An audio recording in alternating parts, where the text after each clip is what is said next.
Good morning and welcome to our channel pro education. तो आज है 14 जून और आज के करेंट अफेयर के जितने भी मोस्ट इम्पॉर्टेंट क्वेश्चन हैं जो कि सभी कम्पिटिटिव एग्जाम के लिए काफ़ी इंपॉर्टेंट है, इस वीडियो में डिस्कस करेंगे। तो अगर आप चैनल पर नए हैं तो प्लीज़ चैनल को सब्सक्राइब कर लीजिए, बेल आइकन प्रेस कर लीजिए ताकि आने वाले नेक्स्ट वीडियो का नोटिफिकेशन आप तक पहुँच सके। तो चलिए स्टार्ट करते हैं आज के करेंट अफेयर का फर्स्ट क्वेश्चन। तो फ्रेंड, आज का पहला क्वेश्चन है, हाल ही में अमेरिका के पहले मुस्लिम फेडरल जज कौन बने हैं? तो इसका राइट आंसर होगा ऑप्शन बी, जाहिद कुरैशी। तो हाल ही में जाहिद कुरैशी अमेरिका के पहले मुस्लिम फेडरल जज बने हैं। और फ्रेंड, अमेरिकी सीनेट ने पाकिस्तानी मूल के अमेरिकी जाहिद कुरैशी को न्यू जर्सी जिला अदालत में इस ऐतिहासिक नियुक्ति की मंजूरी दी है। तो जाहिद कुरैशी अमेरिका में पहले मुस्लिम फेडरल जज बने हैं। संयुक्त राज्य अमेरिका, जिसका नाम थॉमस पेन के द्वारा सुझाया गया था, और 4 जुलाई 1776 को अमेरिका ब्रिटेन से स्वतंत्र हुआ था। वहीं संयुक्त राज्य अमेरिका उत्तर अमेरिकी महाद्वीप में स्थित एक देश है जिसकी राजधानी है वाशिंगटन डीसी। और अमेरिका की खोज 1492 ईस्वी में क्रिस्टोफर कोलंबस के द्वारा की गई थी। कोलंबस जो कि स्पेन के एक नागरिक थे तथा उन्होंने अपने सफ़र के दौरान अमेरिका की खोज की थी। अमेरिका के राष्ट्रपति हैं जो बाइडेन। अमेरिका के उपराष्ट्रपति हैं कमला हैरिस, जो कि भारतीय मूल की अमेरिकी महिला हैं। और विश्व में क्षेत्रफल की दृष्टि से अमेरिका विश्व का तीसरा सबसे बड़ा देश है। वहीं इसमें प्रथम स्थान पर रूस है, दूसरे स्थान पर कनाडा है और तीसरे स्थान पर अमेरिका है। वहीं जनसंख्या के आधार पर सबसे बड़ा चीन है, दूसरे स्थान पर भारत है और तीसरे स्थान पर अमेरिका है। अगला क्वेश्चन है, हाल ही में किस देश को यूएन में मतदान का अधिकार पुनः प्रदान किया गया है? तो फ्रेंड, इसका राइट आंसर होगा ऑप्शन ए, ईरान। तो ईरान को हाल ही में यूएन में मतदान का अधिकार पुनः प्रदान किया गया है। तो फ्रेंड, ईरान ने संयुक्त राष्ट्र महासभा में अपने संयुक्त राष्ट्र के बकाया पर न्यूनतम भुगतान करने के बाद 11 जून 2021 को अपने मतदान के अधिकार को पुनः प्राप्त कर लिया है। ईरान जो कि जनवरी 2021 में 193 सदस्य महासभा में अपने मतदान अधिकार को खो दिया था क्योंकि उस पर 2 वर्षों से अधिक का बकाया था। और ईरान पर विश्व निकाय का लगभग $65 मिलियन से अधिक का बकाया था, जिसके कारण ईरान को यूएन से मतदान के अधिकार से वंचित कर दिया गया था। तो यह बात हो रही ईरान की, जो कि पश्चिमी एशिया का एक देश है। इसकी राजधानी है तेहरान और ईरान के राष्ट्रपति हैं हसन रूहानी। अगला क्वेश्चन है, हाल ही में डॉक्टर हर्षवर्धन ने किस स्थान पर सार्वजनिक पुस्तकालय का उद्घाटन किया है? तो फ्रेंड, इसका राइट आंसर होगा ऑप्शन ए, दिल्ली। तो फ्रेंड, केंद्रीय स्वास्थ्य और परिवार कल्याण मंत्री डॉक्टर हर्षवर्धन ने 11 जून 2021 को दिल्ली के चांदनी चौक में नवनिर्मित Hardayal municipal heritage public library का उद्घाटन किया है। और इस पुस्तकालय में फारसी, महाभारत जैसे दुर्लभ ग्रंथ शामिल हैं, जिसका अनुवाद अबुल फजल ने किया था और इसकी रचना सम्राट अकबर के दरबार में की गई थी। अगला क्वेश्चन है, हाल ही में महेश कुमार जैन को कितने वर्षों के लिए फिर से आरबीआई के डिप्टी गवर्नर के रूप में नियुक्त किया गया है? तो इसका राइट आंसर होगा ऑप्शन डी, 2 वर्षों के लिए। तो महेश कुमार जैन को 2 वर्षों के लिए एक बार फिर से आरबीआई के डिप्टी गवर्नर के रूप में नियुक्त किया गया है। तो फ्रेंड, यह बात हो रही है आरबीआई की, यानी कि रिजर्व बैंक ऑफ इंडिया की, जिसकी स्थापना हुई थी 1 अप्रैल 1935 को। मुख्यालय है मुंबई, महाराष्ट्र। आरबीआई वित्त मंत्रालय भारत सरकार के अधीन कार्यरत है और इसके वर्तमान गवर्नर है शक्तिकांत दास, जो कि आरबीआई के 25वें गवर्नर हैं। और फ्रेंड, आरबीआई का प्रारंभिक कार्यकाल कोलकाता में स्थापित किया गया था, जिसे 1937 में अस्थायी रूप से मुंबई में स्थानांतरित कर दिया गया। और यह भारत का केंद्रीय बैंक है जो भारत के सभी बैंकों का संचालन करती है और इसे बैंकों का बैंक भी कहा जाता है। यह बैंक भारत में मुद्रा छपाई के लिए जिम्मेदार है।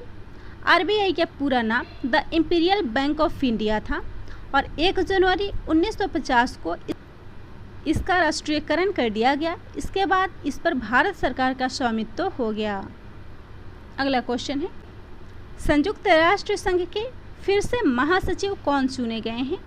तो इसका राइट आंसर होगा ऑप्शन डी, एंटोनियो गुटेरस।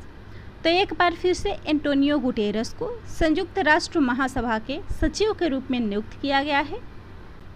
तो फ्रेंड, हाल ही में संयुक्त राष्ट्र सुरक्षा परिषद ने दूसरे कार्यकाल के लिए संयुक्त राष्ट्र के महासचिव पद के लिए एंटोनियो गुटेरस को नामित किया है और यह उनका दूसरा कार्यकाल 1 जनवरी 2022 से शुरू होगा।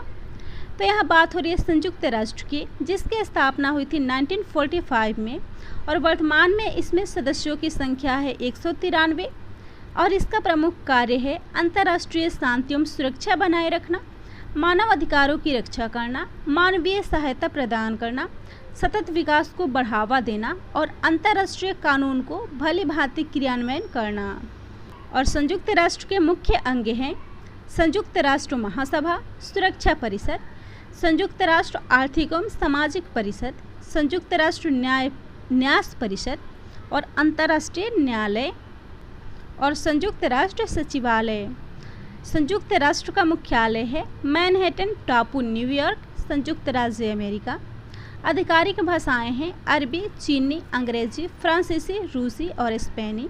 इसके अध्यक्ष हैं एंटोनियो गुटेरस।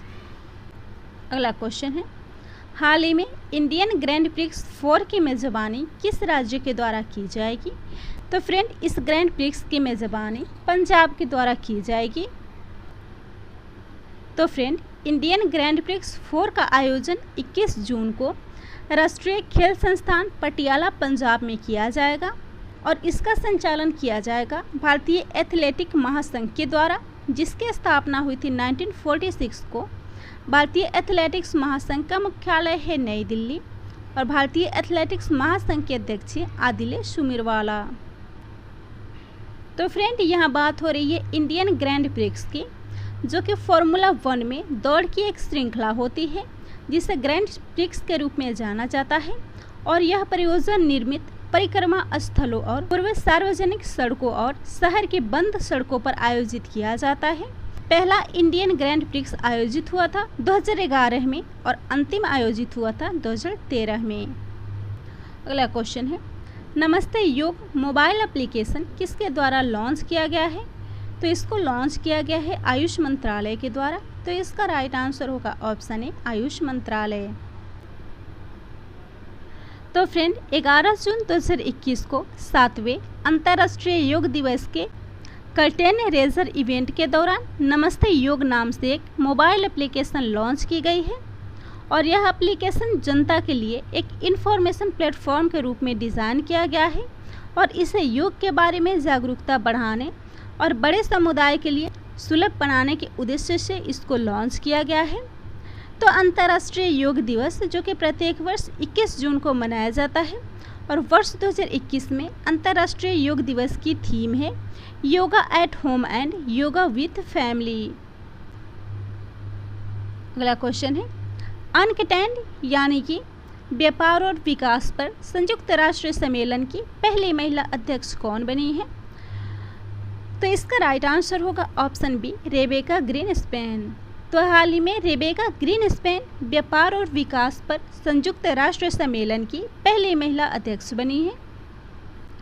तो फ्रेंड, संयुक्त राष्ट्र महासभा ने व्यापार और विकास पर संयुक्त राष्ट्र सम्मेलन यानी कि अनकटेंड के अध्यक्ष पद के लिए रेबेका ग्रीनस्पैन के नामांकन को मंजूरी दी है और वह कोस्टा रिका की अर्थशास्त्री हैं और वह जिनेवा स्थित संगठन का नेतृत्व करने वाली पहली महिला और मध्य अमेरिकी होंगी।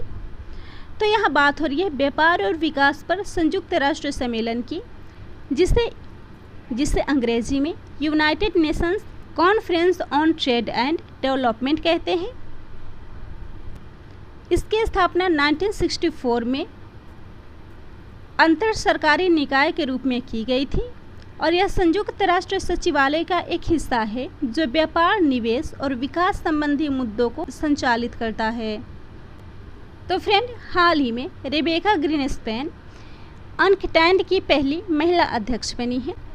और इसी के साथ करेंट अफेयर के कुछ इंपॉर्टेंट पॉइंट्स हैं, उन्हें भी देख लेते हैं, जिसमें पहला है फेमे नाओमी मताफा जो कि हाल ही में सामोआ की पहली महिला प्रधानमंत्री बनी है। रोज क्रिस्टीने ओसुकू-रेपोंडो, जो कि गैबोन की पहली महिला प्रधानमंत्री बनी है। गणित में टी वाटरमैन पुरस्कार जीतने वाली पहली महिला है मेलानी वुड। वहीं नोरा अल मतरूसी संयुक्त अरब अमीरात की पहली महिला अंतरिक्ष यात्री बनी है, जबकि सामिया सुलूह हसन तंजानिया की पहली महिला राष्ट्रपति बनी है।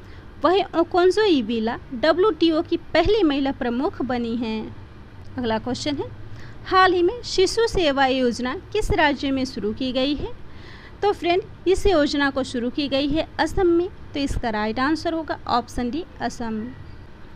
तो फ्रेंड, इस योजना को कोविड-19 के कारण अपने माता पिता को खोने वाले बच्चों के लिए शुरू की गई है और इस योजना के तहत 7,81,200 रुपये प्रत्येक लाभार्थी के नाम सावधि जमा के रूप में बैंकों में रखे जाएंगे और 24 वर्ष की आयु पूरी होने पर प्रत्येक लाभार्थी के लिए सावधि जमा के रूप में रखी गई मूल राशि उनके बैंक खातों में जमा कर दी जाएगी। तो यहाँ बात हो रही है असम की, जिसकी राजधानी है दिसपुर। मुख्यमंत्री हिमंता बिस्वा शर्मा, राज्यपाल जगदीश मुखी। सबसे बड़ा शहर गुवाहाटी। असम में विधानसभा सीट है 126। असम की राज्यसभा सीट है 7। असम में लोकसभा सीट है 14। हाई कोर्ट है गुवाहाटी। और असम में राष्ट्रीय उद्यान है कांचीरंगा राष्ट्रीय उद्यान, मानस राष्ट्रीय उद्यान, नामेरी राष्ट्रीय उद्यान, औरंग राष्ट्रीय उद्यान, डिब्रू-सैखोवा राष्ट्रीय उद्यान, रायमोना पार्क राष्ट्रीय उद्यान और दिहिंग पटकाई। और विश्व का सबसे बड़ा नदी डेल्टा माजुली असम में स्थित है। सबसे लंबा नदी रोपवे भी असम में बनाई गई है, जिसकी लंबाई 1.8 किलोमीटर है, जो असम के ब्रह्मपुत्र नदी पर बनाई गई है। वहीं असम पहली बार ट्रांसजेंडर को लोक सेवा आयोग में मौका देने वाला देश का पहला राज्य बना है। यहाँ के तेजपुर लीची को GI टैग मिला है। यहाँ दुनिया का सबसे ऊंचा महालिंगम भी बनाया गया है और डिजिटल रिपोर्टिंग प्रणाली अपनाने वाला यह देश का पहला राज्य है। आज का लास्ट क्वेश्चन है, एशिया पैसिफिक उत्पादकता चैंपियन पुरस्कार हाल ही में किसे प्रदान किया गया है? तो फ्रेंड, इसका राइट आंसर होगा ऑप्शन है RS सोढ़ी। तो हाल ही में RS सोढ़ी को एशिया पैसिफिक उत्पादकता चैंपियन पुरस्कार से सम्मानित किया गया है। और RS सोढ़ी गुजरात सहकारी दुग्ध विपणन संघ के प्रबंध निदेशक हैं और इनकी बढ़ती हुई उत्पादकता और कुशल दूध आपूर्ति श्रृंखला के लिए एशियाई उत्पादकता संगठन टोक्यो जापान से एशिया पैसिफिक उत्पादकता चैंपियन के रूप में क्षेत्रीय पुरस्कार से सम्मानित किया गया है और 20 वर्षों के बाद इस पुरस्कार को जीतने वाले वे पहले भारतीय बने हैं। और यह पुरस्कार उन व्यक्तियों को प्रदान किया जाता है जिन्होंने एशिया प्रशांत क्षेत्र में उत्पादकता को आगे बढ़ाने में महत्वपूर्ण भूमिका निभाई है और जो APO यानी कि एशिया पैसिफिक उत्पादकता की विशिष्ट सदस्य अर्थव्यवस्था में भी शामिल हैं। तो इस क्वेश्चन में बात हो रही है हाल ही में मिले पुरस्कारों की। तो इस क्वेश्चन से संबंधित करेंट अफेयर के कुछ इंपॉर्टेंट पॉइंट्स हैं, जिसमें पहला है हाल ही में 14वें एशियाई फिल्म फेस्टिवल 2020 में सर्वश्रेष्ठ फिल्म का पुरस्कार मिला है पैरासाइट को।